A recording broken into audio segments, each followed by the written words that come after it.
आज मैं राज सोलंकी दंगल study channel के माध्यम से भारत को एक बिहार राज्य के बारे में छोटी सी जानकारी आप लोगों को शेयर करूंगा।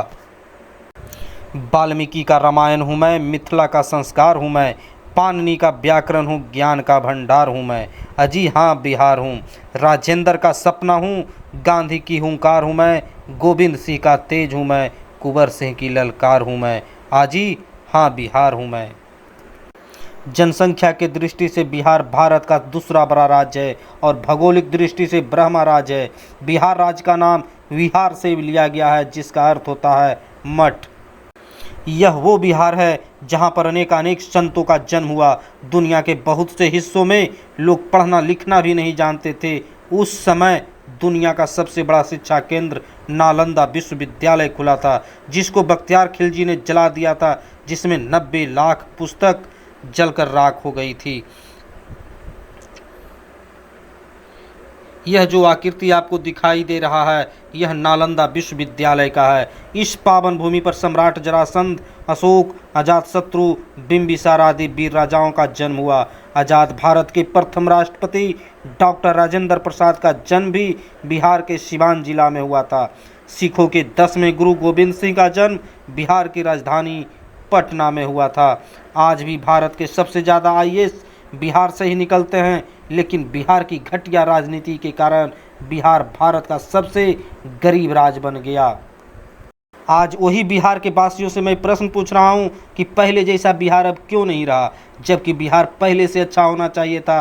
पहले के बिहार में उद्योग धंधे, कल कारखाने, बेरोजगारों को रोजगार देने की व्यवस्था सभी थी। जैसे मैं एग्जाम्पल दे रहा हूँ, समस्तीपुर जिले का एकमात्र जूट मिल जिसमें 4500 मजदूर काम कर रहे थे, वो क्यों बंद हो गया? पहले बिहार में 33 चीनी मिल थे, वो 33 चीनी मिल क्यों बंद हो गए? बिहार के मुंगेर में बंदूक कारखाने पहले 39 थे, अब मात्र 9 हैं। ऐसा क्यों हुआ?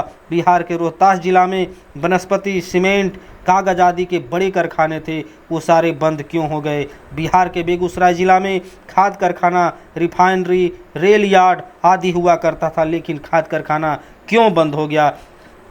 लालू जी ने क्या किया? नीतीश जी ने क्या किया? नीतीश जी ने तो रोड बनवाया, नल जल की व्यवस्था कराया, इसलिए हम लोग रोड पर पानी पीकर सो जाएं। बिहार के आदमी भूखों मर रहा है, दूर देश जा रहा है। जितना नल जल में पैसा खर्च हुआ ना, उसमें से लगभग 40 कारखाने जरूर खुल जाते। अशोक पेपर मिल की शुरुआत 1958 में दरभंगा महाराज ने किया। बताएं क्यों बंद हुआ? बिहार चुनाव में रोजगार सबसे बड़ा मुद्दा था।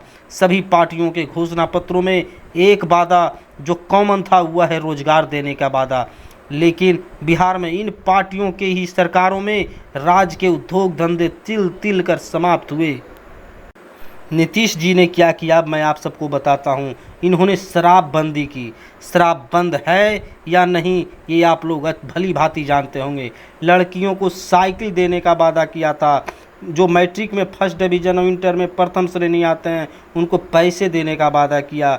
ये वादा वो पूरी तरह से अच्छी तरह से वादा को पूरा कर रहे हैं या नहीं कर रहे हैं वो आप लोग जानते ही होंगे।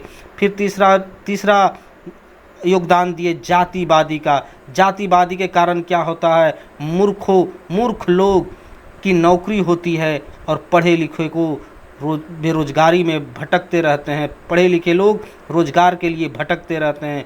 घूसखोरी इन्होंने पैदा किया। बिहार में घूसखोरी को जन्म दिया। घूसखोरी के कारण बिना घूस के कोई काम नहीं होता है।